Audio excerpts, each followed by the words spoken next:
Greetings, greetings, greetings, greetings. I never get tired of saying greetings. Greetings and welcome to Conversation with Tony Mobley. Today is June 24th, 2026. This is episode 213 of Conversations with Tony Mobley. 5 years of conversation. This conversation uses the TV broadcast software Mimo Live, and we also use Zoom. And you can watch our conversation on YouTube as well as conversationwithTonyMobley.com. We have an interactive chat that we use. It's called Mukana. You can ask questions there. And those questions can be voted up or down. That's right. If you choose not to use Mukana, which should be showing as a QR code, you can ask your questions in YouTube chat. And so we're going to get right to it. We are happy to have Pastor Dr. Kenneth Miller, pastor of the historic Beebe Memorial Cathedral in Oakland, California, as our guest today. And we are looking forward to having a great conversation with him. We strongly encourage you to ask your questions in the Mukana or the YouTube chat. And so we're going to get right to it. Greetings, Dr. Miller. Thank you so much for being here with me today. We want to greet you and say hello. Hello, Dr. Mobley. We thank you for this opportunity to share this time with you as well. So, thank you, sir. Well, I'm going to go ahead and tell you, I'm not Dr. Mobley. You are Dr. Miller. You have earned the title of Dr. Miller. I have not earned any titles other than servant or minister. So I will just leave it at that. Yes, And sir. so we'll get right into it. So the very first question, please give us a brief bio of who Dr. Kenneth Miller is. Yes, sir. So, as yes, you stated, I'm Dr. Kenneth Miller. Actually born and raised in the little town called Dorsey, Mississippi. Like I said, I grew up there, single parent home. My mom raised myself and my younger brother and sister. We watched her work tirelessly to raise us, and she shaped and molded us into who we are today. Graduated from a high school called Itawamba Agricultural High School.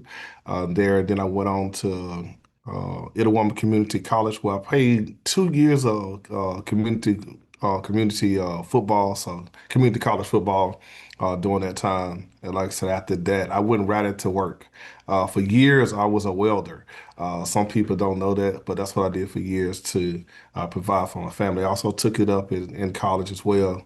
But by the grace of God, 2007, I went back to school to pursue my social degree, kept going, and I transferred to the University of Mississippi, Ole Miss, and like I said, stayed there until I got my bachelor's degree. 2018, I went to seminary at Memphis Theological Seminary. There, I gained my Master of Divinity and thought I was through. Mr. Mobley, I thought I was finished, and one of the gentlemen there, he said, "Look, you might as well go ahead and get your doctorate degree. Just keep on going." And I was like, "Lord, have mercy, help me." But it was one of the best decisions that I made. It was like God was just setting things up for me. So we went on to pursue the doctorate degree, and we completed that in 2025. So we're super excited about the journey God has put us on. So yeah.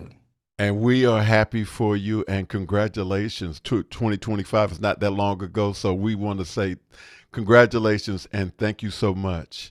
Well, I Um, forgot one thing. I'm sorry, Mr. Mo, but I must do this. So I've been married to my wife, Melanie Miller, for 26 years. So a part of that bio is that, yeah, my lovely wife, and so we thank God for her and her standing by my side during this time. So. we want to thank her so much. We also want to thank your congregation. We know that you are having a vacation Bible study, Bible school tonight, and so we want to thank your wife and your congregation for sharing you with us this evening. And Yes, sir. again, we want to encourage those who are on YouTube or on the Conversation with Tony Mobley website to please ask your question. This is a great opportunity to have a conversation with a pastor who is doing the work that he has been called to do. And so we encourage you to ask those questions. And we're going to get right into the next question, which is the next question is please talk about your faith. Oh man, my faith is I must say my faith was grounded when I was a child. To be honest, I think I really started hearing God's voice as a really probably around probably like 8 or 9 years old. Um, During that time, I lost my stepfather, uh, and so God began to immediately speak to me about how to help my mom since he had passed. I can hear God's voice saying, "Look, you are the man of the house now. There are some things you need to do to make sure that she is she don't have to carry the load by herself." And so at that moment, I began to hear God's voice. As a child, I was already picking up the Bible, trying to read the Bible at a very early age. I always was enthused about Sunday school. Um, was baptized probably around 12 or 13, had a great pastor. I was intrigued by his messages every Sunday. So preaching was something that I love to hear. Also love good gospel singing. So my mom sung in the choir. And like I said, we went always was in church. And so my foundation in church and my faith has basically been there since I was a child. Uh, there was a time I would say I kind of strayed away just a little bit. But as they say, you may stray away, but God will pull you back. Uh, and so when I met my wife, like I said, going to church for her, I grew up Baptist. She was seeing me in some Christian Methodist Episcopal, so that's what she was. And so one day I was sitting in the back of the church. Something said, "Get up."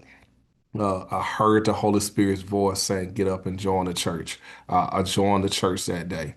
And from that point on, like I said, I've been on fire for God, worked through different positions in the church from an usher to a steward in training. And then I received my calling in 2001. Well, really 2002, I'm sorry, 2002, I received my calling to preach. And since then, that's what I've been doing, preaching since then. We have a similar story in terms of I grew up Baptist. My mother went to took us to Pentecostal. We came back to Baptist, and then we went back to Pentecostal, and I ended up Baptist. But it's kind of a similar story in terms of the whole childhood hearing the Spirit of the Living God speak to you through the Holy Spirit, Yes, sir. and I can definitely identify with everything that you've shared. Yes, sir. And I've been blessed to be married for 36 years Okay. this year, and Yes, sir. so I understand very clearly the things that you have shared and how important it is to have your spouse support you in everything that you're doing. So um, yes, sir. So we have some things in common, Okay. and again, I'm happy to have you here. Um, I want to again encourage those who are watching, ask your questions. We are only here for an hour, and the QR code for the Mokana link is showing, and you can ask your questions in the YouTube chat if you choose not to. And we're going to just go to our next question. Our next question is please talk about the media support for your in person and online congregation. Yeah, our media support is pretty much led by one of our tech persons here at the church named Curtis Maxwell. When I got here, that's what he was doing. He's been doing it here at the church for years. One of the platforms that we use YouTube as well as Facebook to stream our services on Sunday morning. But we run those through Vimeo. So like I said, but he basically handles all of that as far as like dealing with a lot of our graphics that we're using on Sunday morning. That's pretty much how those things are ran through him. Like I said, overall, great. like I said, does a great job with that. We also have an in-house sound person. His name is Bob, who runs a lot of the in-house sound. It's also he runs the online sound. But like I said, something that, like I said, was built before I got here. But I love the idea that it's, in my opinion, it's great quality. The sound has great quality, videos great quality. So yeah, but I think I think we're doing a pretty good job as far as the audio video side. But yeah, that's pretty much our platform. Now, during the week, we pretty much use the same platform. I pretty much run my own for as Bible study. So using Vimeo as well to run our Bible study on Wednesday morning. I do like an online prayer through Facebook Live. So we do that every Wednesday at 7 o'clock in the morning. That's pretty much that's what we do there. But Sunday morning he runs the show, so I just preach on Sunday. All right, all right, all Yeah. right, all right. I'm curious. One of the things that I've sort of leaned into is with the YouTube, and I think possibly with the Facebook also. Um, do you have a member of the congregation that may be monitoring for comments or questions in in the chats? Not really. I figure there's probably some who do look at the chat stuff, but no, we don't have anybody monitoring. I know every once in a while we do get something from, I believe, Constant Contacts. It tells us how many people who's went to the website and looked at the website. Sometimes we get some information on. We'll see through Facebook how many people that it reached. Sometimes, like so, those numbers are pretty good. It also shows us if our numbers have decreased as far as like the people we will reach during the week.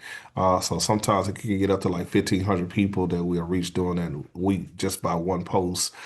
Sometimes when we're not posting, you can see that there is a decrease.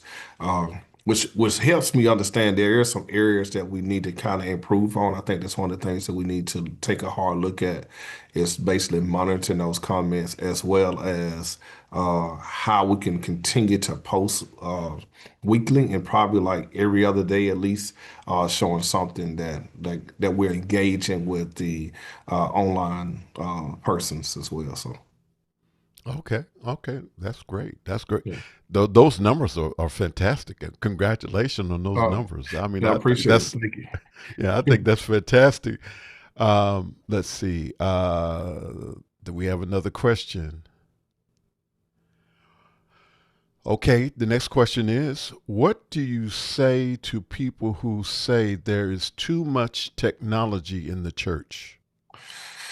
Uh, I must, in my opinion, I think that when we're talking about tech, I don't think we really have too much technology. I think this is the age that we're in. Everywhere we go, we're dealing with technology. Nowadays, if you go to a restaurant, you most of the time don't even have someone taking your order. There's a screen that's been placed in some restaurants where you're basically filling out your own order and then you're just walking up to the counter to receive it. I think this is the age that we're in. I think it's important for the church to use technology because we're trying to reach the masses. One of the things is I thank God that before COVID, I was online. We was already streaming online probably around 2014, Wow. 2014. We was already Okay. online. So by the grace of God, we didn't have to adjust to being online. We was already there for years. And it was by somebody saying, "Hey, if you are a church, you need to be online now." And so for years we was basically on Facebook Live preaching Sunday after Sunday. We was using our cell phones and that's how we basically streamed all of our services. And during COVID, we just kept it up. Like I said, using cell phones, whatever technology we could to basically get the word out. People need to hear the word, and unfortunately, some people are not ready to come into our churches. I'm not going to say that they're not going to come into our churches, but some people are not ready. It's because they have, in my opinion, some people already have this mindset of how they think the church operates. And so, but I think technology is a great way for us to reach people. If it's not a preached word, maybe it's in some type of encouraging word, so people can understand and see that the church does care about them. But I don't think we have too much technology. I think we just need to lean in and try to learn as much as possible. And how can we get the word of God out to people across this world? So. I agree. I strongly agree. I think that this is a great opportunity to do evangelism. And one of the things that I'm extremely mindful, particularly with the house of worship that I'm working with, we're right now we're totally virtual, but at some point in the future, we are expecting to be in a building. Um, and one of the things that's constantly on my mind is making sure that what we're doing is smartphone friendly. Hmm. Um, because I don't think that there is any limitation in terms of the outreach that you can do if you are making whatever you're doing, whatever content that you're doing and online or with social media in terms of making sure that it's smartphone friendly, because that is pretty much something that everybody has. People don't always have access to a computer, but most people have access to a smartphone. So if you are making sure that your content is smartphone friendly, then you are, I think, ahead of the opportunities to do evangelism. Yes, So sir. that's one of the things that I'm really mindful of, and I want, I sort of probably get on people's nerves, pushing, making sure that we are doing something that is smartphone friendly. And I just think that you pretty much, you know smartphones are basically attached to us as human beings now. And so you are literally, if you're sharing the word, or you're sharing the house of worship experience through social media or through virtual streaming, then you are actually where people are. Yes. So Yes, that sir. that's something to consider. And again, I've had the opportunity to look at your website, and I am encouraged by the things that I see in the ministries that you are doing, and how how you have things set up so that people can actually see the ministry leaders and the things that they're doing. I just want to say that I think it's commendable, and I'm going to ask my team if they can just to briefly share Pastor Miller's website, if you can do that right now while I'm speaking. Um, and so we're sharing the link right now, and so it is there. Can you tell us how long the website has been active? I think this website has been active about that particular website. It's been active probably about 3 or 4 years. The church did a reconstruction about 3 or 4 years ago for us, the website. There was one previous. I think that website probably was in existence like 10 years. Within our denomination, there's sometimes a pastor change. And so that's what happened to when we talk about the websites. But yeah, but that website's been in existence about 3 or 4 years. Yeah. And it is encouraging. And I'm just going to ask the viewers, if you have an opportunity, please go check it out. It's very interesting to see, encouraging, uplifting. It's an uplifting website. That is the best way I can describe it. I think that it's an uplifting one. And we're going to go to our next question. And so, again, I agree with you. So we have a question from ed edlearning.com Okay. with two M's. Please talk about your plans for reaching the community, support youth, and to move the church beyond its physical presence. I love this question. The good thing about it, this is what my doctoral work is grounded in. grounded in bridging the gap between the church and the community. And so I'm a firm believer that it's important that the church is connected to the community. When we're not connected to the community, then I think that we are doing the community a disservice. One of the things that we have done as far as here at Beebe is we have formed partnerships with the schools.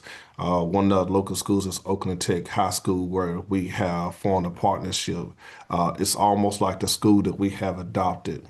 So whatever they are in need of, we're trying to supply them with. So we also renovated one of the rooms next door at our on our campus. We have a room that has a building that has 22 classrooms. So we basically converted one of those rooms into a teenage lounge that allows children to come here after school. Uh, there's a pool table, ping pong table, all type of other games that they can basically and activities they can basically participate in. So that's one of the ways that we have um, bridge this gap with the youth. We also have partnered with some other nonprofits that also offer services as well. So transitional youth, we can basically link them to those type of services as well. But we are constantly trying to build that bridge between with the youth and the church. I think that is part of our work. Our children really need us, and I think the church is a great place for us to help you. And so this is what we're doing, and we're constantly building on it. It's like every day somebody's trying to bring something else to the church for us to do something with the youth. Just yesterday, some gentleman talked about bringing building us doing a studio here. Just I'm like, okay, what can we do with that? Our children have great talents. So I think it's a great way for them to use their talent in studios, whatever that may be. It may be gospel rap, and so I think we ought to take advantage of it. So yeah, but the sky's the limit. I think of what we can do when they're talking about the youth. My goal is to get them off the streets and get them engaged in something positive. I normally don't go into a spiritual thing of just celebrating the goodness of God during a conversation that I had with people. But I want to tell you, when you first started talking about what you're doing, I was there. I really was there. I am one of those people who strongly believes in everything that you just shared. I understand very clearly that the church or the house of worship and the school are the centerpiece for any living, growing community.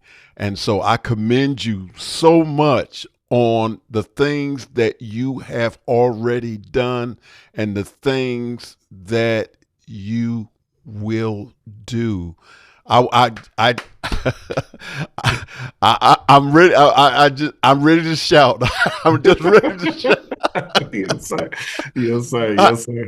yeah, because some of us are so concerned with not doing the ministry, in my opinion, about what we are actually called to and the importance of the community. And Hmm. so, thank you so much for what you're doing, and thank your congregation so much for the way in which they think outside of the box as far as ministry is concerned. I'm here. I'm gonna have to wipe my face because I'm tearing up. Yeah. Um, there's two things that I want to share with you about the studio thing. So the first thing I want to share with you is I've been watching this now for over a month. That there have been people on social media who have been advertising this whole idea of um, supporting ministries as far as media support is concerned. And so I want to share this with you from the standpoint of this whole idea of a studio at the church and what it can mean. So, with an opportunity to apprentice as a, a media support person, Hmm. there is an opportunity to earn anywhere from fifty to $75,000 a year. And this can be an opportunity to pull people in, to be young people, to be pulled in without having to go to college. Hmm. We're not discouraging anybody from going to college. Yes, sir. It will only enhance. But this is something that you can do as you are in high school for your house of worship, that the training that you can get can position you to make 50 to $75,000 working in a ministry. So a social and media ministry. And so I want to encourage people to think about that as far as their houses of worship and even some of their schools for extended programs to help people with being able to utilize some of these vehicles and tools that we have. You know, this program uses this conversation uses a program called wow, went out of my head. I'm having a senior moment. Mimo Live. It's called Mimo Live, and so Mimo Live is a television broadcast software that all of the huge machines that used to be in a television station has been switched to doing the same function with software. And so this learning something like this, and let me just say this, there are actual broadcast television programs that are using Mimo Live, but they can't say that they're using Mimo Live. Mm. I know that for a fact, Yes, sir. that that is the case. So the point that I was trying to make is that if you can pull some of your young people into a training program, that that what that does is it helps your current media team have support.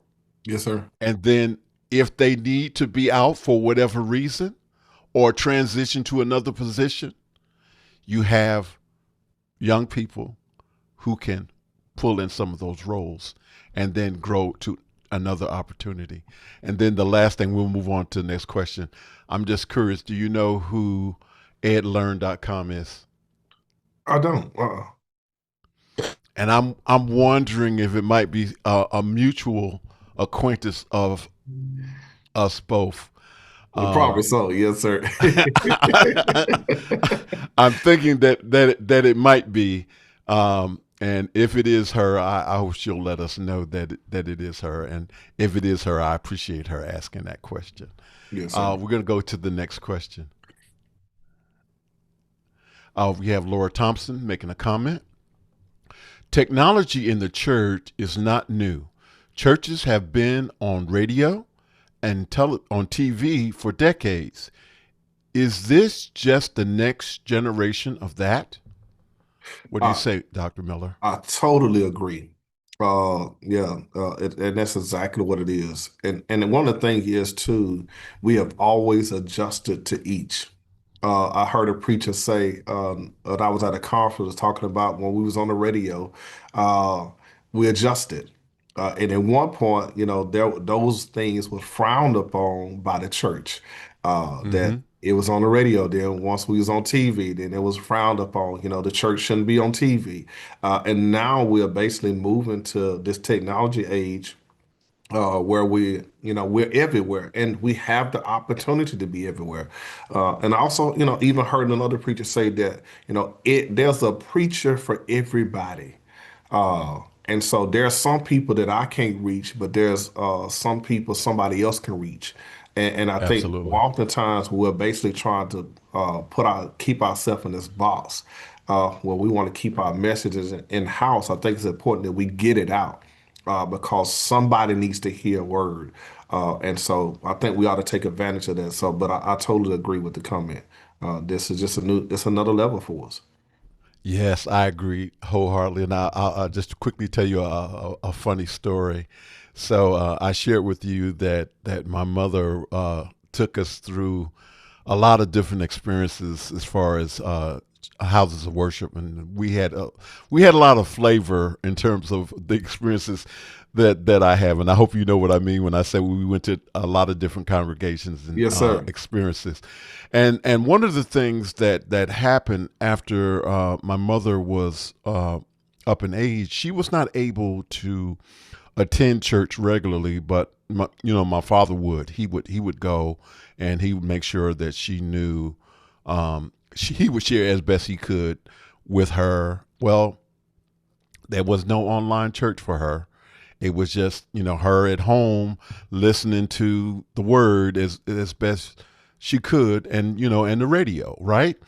And so one of the things my mother was one of those persons who when she when she connected with the Lord, when she had her Holy Ghost experience, she was not shy about it, and she let everybody that was in earshot know about she was connected with the Lord. And so what happened was um, she ended up persuading my father to start spending their personal retirement income on producing a radio show. They did a weekly radio show. My Not God. only did they do a radio show, a weekly radio show, they did uh, it was called Let Us Pray broadcast. Okay. Let Us Pray. And so they did puzzles, Christian puzzles. It was a newsletter they created. They created this newsletter, and then they had the radio, weekly radio broadcast, and of course, I was the one that ended up having to, me and some of my siblings would have to take the tape or CD because we were doing both. They spent their own money, got a dual tape deck, microphone from Radio Shack, six disc CD player. They had a not high definition, but industrial copier printer that they would produce the newsletter on. And so they were doing all of these things on their own, retirement. And so I was like, there are seven of us. Yes. And I'm going to be honest and tell you that we did not understand why they felt the need to spend their own money. They were a part of a church. They, they did it. They gave their tithes. They were involved as much as they could be, and they felt like it wasn't enough. So they had to do this newsletter. They had to do this radio, spend their money to pay to have their 20-minute broadcast on the radio at the local radio station. And so I'm like scratching my head. I'm like, and so as children, well, as young people, we didn't understand why they would do that. Yes, sir. But I can tell you, I understand it now. Uh, I understand it now because as a person who has been through stuff, who has been told that I would never walk again, mm, that had bouts with cancer, and I could just go on and on and on, but that's not why we're here. We're not here to talk about my testimony. But what the reason that I'm mentioning is because it's important for us to. We had a guest minister. to come to our services. He is a son of the, I'll just shout out, Miracle Bible Way Church of Christ. He is a son of the Miracle Bible Way Church, and one of his sermons, he said, "Use what you have, or use Hmm. what you got." He said, "Use what you got," right? Yeah. And so I understand that to mean use what you have access to. Yes, sir. But if I could build on that, I would say use what you have, but use the blessings that what God has given you to make it better. Yes, sir. Don't be satisfied with what you have, because God has blessed you to do better. Yes, sir. And so that's kind of why when I think about my parents and the fact that they sacrificed that, you know, I didn't mean to go into all of that, but we're gonna just go to the next question, Okay. and just forgive me for for going out there. Look, listen, I want to add something to it, brother, Mr. Mobile. Is that okay? Because I think that's the place where we are today. Is that I think your mom and your dad understood that the word needs to get out, and I Mhm. think that was they felt like that was their responsibility. I think there's too many of us who are keeping the word within and we're not sharing. And so I just think about that's I think this is the place of where we are now is that we have a responsibility to get the word out. And I know with them, they just knew we're gonna make this investment, but we knew they knew that they would get a return on their investment by the work that they did. And so I think this is what I think God is trying to get us to do today. And like I said, we have the greatest platform and ability with technology now. So I think we got to get the word out. So. Exactly. Thank you so much for that. And we have a confirmation on the question that you and I both had about whether or not that was a mutual friend. We have Dr. Davidson, edlearning.com. Um, can you speak to implementing podcasting for outreach? I can. So this is one of the things that we are currently working on now is implementing podcasts within the church. We are designating one of our rooms to basically set up a whole podcasting system in the church. Uh, One of the things we're going to do is allow youth, some of our youth, to basically run this podcast. We're also probably end up creating our own podcast for the community as well. But I think it's so important uh, that uh, we're using all type of facets to basically get the word out. And so, as I'm a firm believer that our children have so much talent, and we ought to put it to work. And so I think the podcast is a great way for us to be able to do that. And so give them a platform to be able to get the word out. And like I said, they got some amazing stories. And, and even I think about some of them may be around that 17 to 18-year-old age, but they have experienced so much over the years that they can share, that can help somebody get through, come through, or whatever they may be dealing with now. So I think it's going to be a great thing to get started. So I'm super excited about it. Yeah, I just want to add to there is an opportunity for young people, and I'll be honest and say that I am an Apple enthusiast in terms of iPhone and Mac computers and iPads and all that. I love that stuff. I love it. And this is not necessarily I'm not compensated by Apple in any way.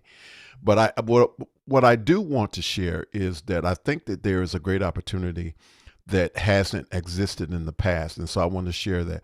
So right now, there is an opportunity to subscribe to Apple Creative Studio. And for students, it's $2.99 Hmm. a month. The reason that I share that is because this gives you access to the full suite of professional Apple products: Hmm. Final Cut Pro, Logic for music creation and development, compressor. there's a whole suite of them, and then there is the free software, Pages, Notes. I'm sorry, Pages, Numbers, and Keynote has enhanced um, applications or parts to it. And so the reason that I mentioned this $2.99 Creative Studio is that if someone has an iPad or a Mac, and now that Apple has this uh, very inexpensive MacBook Neo, that's an opportunity for people to get into the Apple infrastructure. I share that because it is an opportunity to raise the level above um, the the basic Windows and I'm having a lot of senior moments today. The schools provide the Chromebooks, and they are basically word processors. Uh-huh. But when you get into, I know I'm getting off the track, but I just wanted to share this. There is an opportunity to help children get those creative juices flowing by having exposure to this professional level software. And I just encourage people to take a look at it. It works on iPads and it works well on Macs. And so, Okay. um, and for regular people, other people, is $12.99 a month. Um, I don't like that, you you don't have the option of buying it one time like it used to be in the old days, but a lot of people don't have, the money to put out. And so it's you buy it, try it, like it. And most often I think people can try it for 3 months free. Okay. And so if you have an iPad or a Mac, and I just mention it as another tool or another thing to think about when you're thinking about that studio, Yes, sir. having some young people do some Final Cut Pro editing for the church Yes, and sir. other events. Yes, sir. Like, somebody can take an iPhone and be recording Vacation Bible School tonight, Yes, and sir. then there can be an edit that can be shared later on Yes, sir. with the church. Yes, sir. just Uh, just throw that out there. Yes, sir. Okay, our next question. Thank you, Dr. Davidson, for your question. Okay, what are some media needs for houses of worship you think in 2026? Media needs. I think, man, I think we just about have to have all social media platforms. That's from Instagram, TikTok, Facebook. Man, there's so many. I think we basically have to be on all. Like I said, we got to be on YouTube, all those different things now. Just about every platform that's available, I think we ought to try to get on it. There may be some we might want to shy away from, but I think mostly the most popular ones we need to try to be a part of. Because, like I said, we have people of all different ages on each one of those platforms. You know, it's amazing to me that our great nieces that are like 5 and 6 uh, can use an iPad, call us Mm-hmm. on Facebook, Mm-hmm. Google Meet, can call us, and they so tech savvy they can even share their screen. And I'm saying to myself, how in the world are these 5 and 6 year olds talking to me in the middle of a conversation, start sharing their screen? But it shows that where they are. We need to be Yeah, there. Uh, like I said, absolutely. and a lot of our children even have the screen time, when they're in the back of the car and ride with their parents, why not have some type of spiritual platform or something that we can be teaching the kids while they're riding. So, maybe we might need to get into our own cartoon networks or cartoon platforms or something we can create for the kids while they're riding. All right now, Pastor. All right now, all right now, all right now. They're listen. That is a real thing. Yes, sir. And with some of the AIs, you can create your own. I've seen a few Christian orientated animations that Hmm. I've seen on TikTok and I've seen on YouTube, and so that is a thing. Yes, And sir. a lot of it, if you have a smartphone, a lot of it you can do on the smartphone. Yes, sir. Um, I just want to go back again to this whole thing um, of media worship, houses of worship, media teams. Think again about making sure that it's smartphone friendly. Everything that you're putting out there for the congregation, make sure that, and for people online, that it's smartphone friendly. That's I know I'm preaching to the choir when I share that with you. Um, okay, let's go to our next question. Okay, what is your view of social change in houses of worship in 2026? Oh my God. I think what I'm going to say current political climate, um, it's important that the church uh, becomes and is the voice of the people. If we're not uh, speaking against injustice, then I think we are really doing a disservice to the people Mm-hmm. because people need to hear that God hears their cry and God will respond to that cry. When I think about, like I said, the social change and what we're dealing with now, we have to speak truth to power. We can't be quiet. This was the journey of Jesus, that he was always speaking truth to power. And so I think this is where we must be as a church. And I know some people say, well, social justice shouldn't be in the pulpit. Should it be there? I think that was Jesus' ministry. And so I think this is where we're supposed to be at in this season. Uh, but I understand for some people, that it may be that they are afraid to speak against it. But I think, Jesus wasn't afraid, and I don't think we should be afraid of it either. So I think that's what God is calling us to. But yeah, when they're talking about the social change and what's going on, like I said, gas prices are constantly increasing, and people are trying to figure out how they're going to pay for their groceries. What do we do as a church? And I'd say, let me say this: if we don't want to say anything, create ministries that can help offset what people are going through. And so, if people need food, well, let's set up our own food pantries.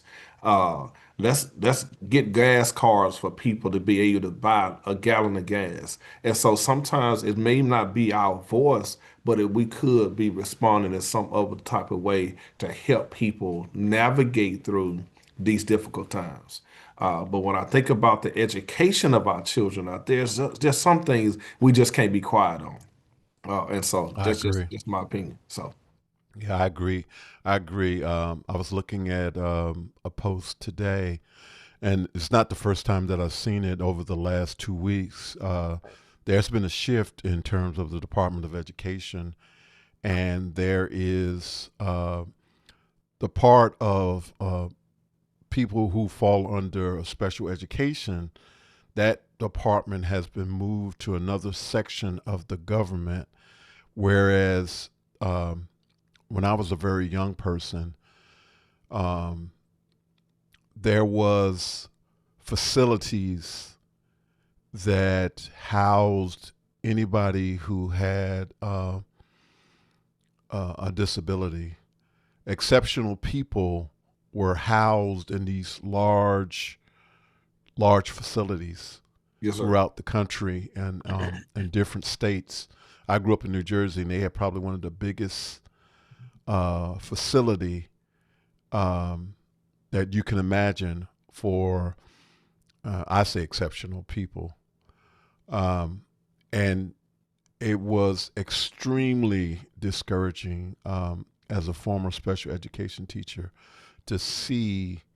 that they are now making this shift where they are separating and removing um, inclusion from the classroom. They're being intentional about separating special education children from what we would call regular ed children, and I think that that is a huge mistake. Um, but there are so many different things right now that we should be talking about in terms of the idea of social change and social justice. It's just so much. But It I is. agree with you that those things that we can do in our individual, we are one body, but we have many branches, and those branches should do as much as they can for those those communities as they can. And I want to say this one last thing, and I'm sure that you'll agree with me. Um, the person, Christ Jesus, was a rebel, Hmm. and he fought against the Roman Empire, and he had a lot to say about loving your neighbor. And I'm just gonna say, I think you ought to just let that be your guide, whatever that means. For those of you who are listening, let that be your guide in terms of how you treat one another. Let that be your way in which you engage with people. Let that be a part of who you are as an individual and as a corporate entity. When I say corporate, I mean the body. And let that be your guide.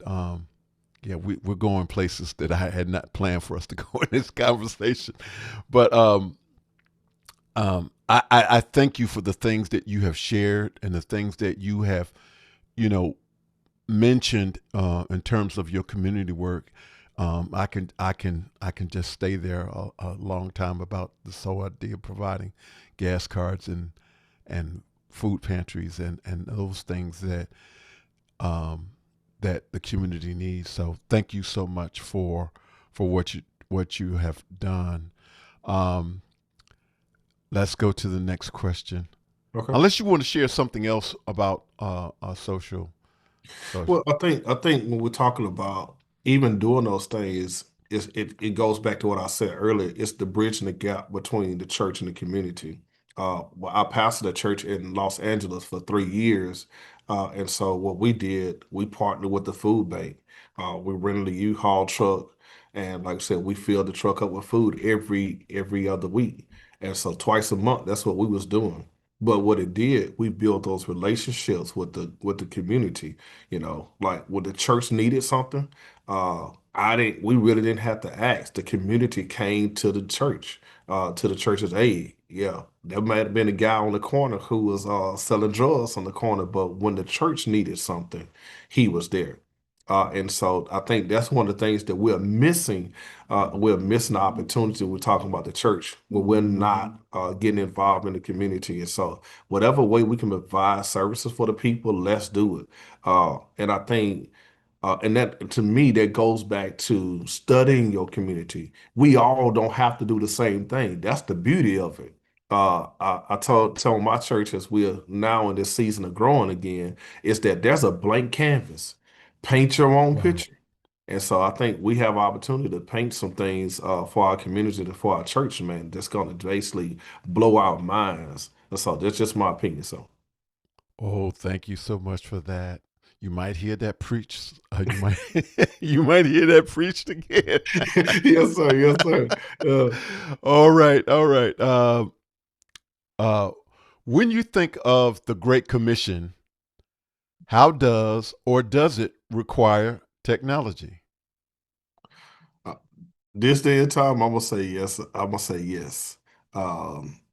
Going out into the hedges and highways, making disciples. I think technology just gave us the opportunity to do it. Um, we just have to use it, and I think we can do it. And and a lot of people are using it to basically grow their churches, and so I think this is a great way for us to get out there and make disciples. Um, but I think when I think about us making disciples, I think we first of all got to be good disciples ourselves. Uh, and so, and that's basically us taking a hard look at ourselves and, how can I draw people to Christ? And that's us getting our word out, spending time with God. That's the fasting and the praying. But yeah, I think technology is a great way for us to be able to do it, to get out there and share the gospel.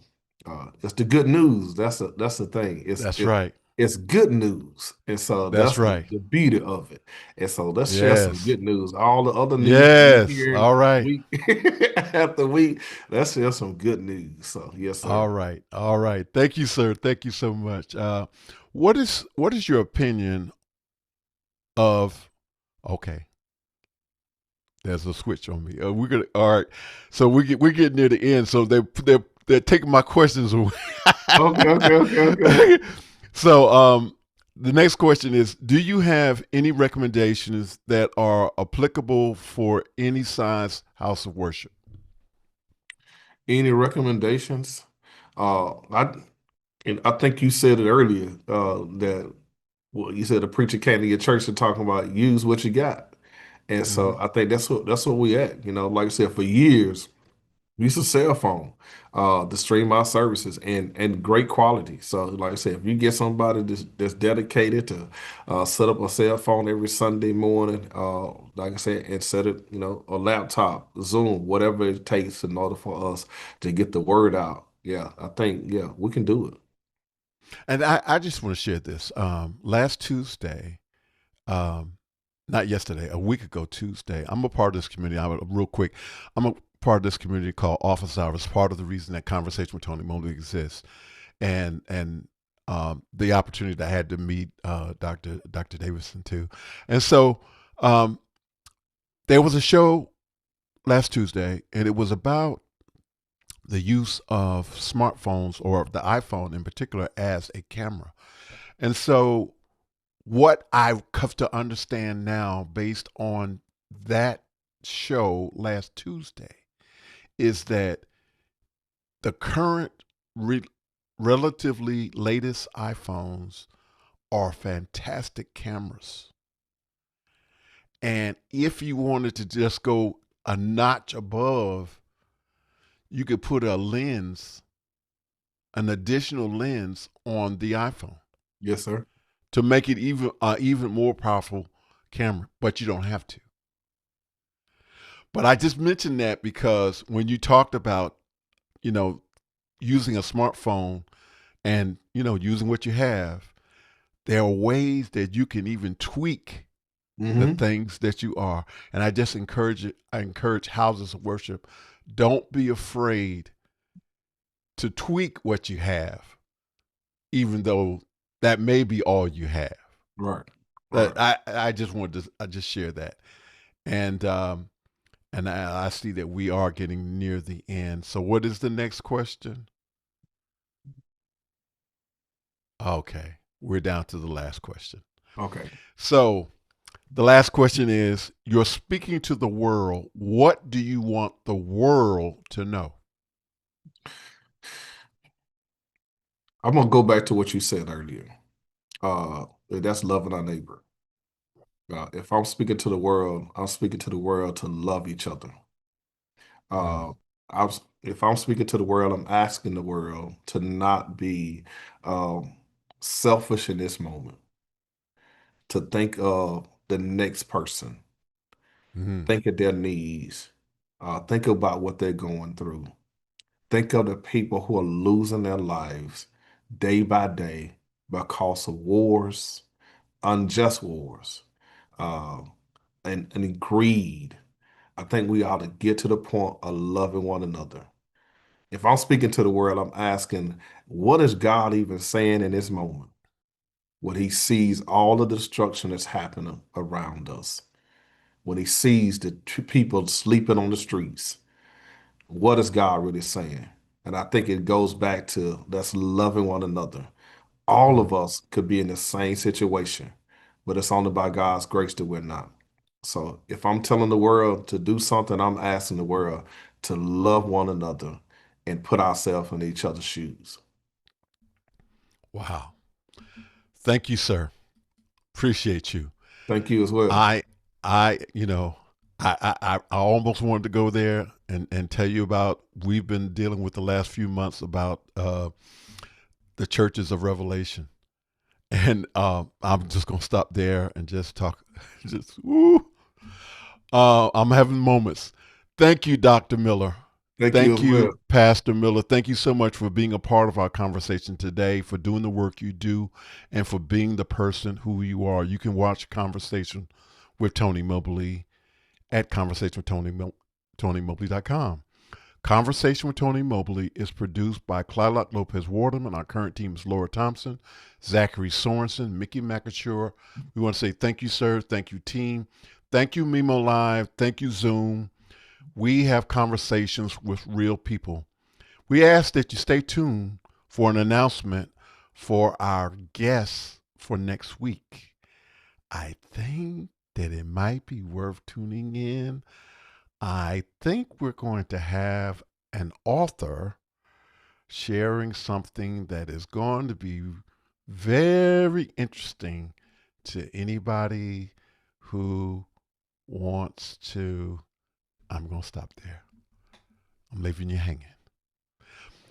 Please feel free to donate your time, your talent, or your financial gift. We are committed to getting better, and your support makes that possible. We also love to have you join our growing community by liking, subscribing, and commenting on YouTube so that we continue bringing meaningful conversation. Here at Conversation with Tony Mobley, we believe that when people sit down and truly talk, something powerful happens. So consider having a conversation today. It just might change everything. Please take care wherever you are in the world, and we will see you soon. God bless you. See you soon. Bye.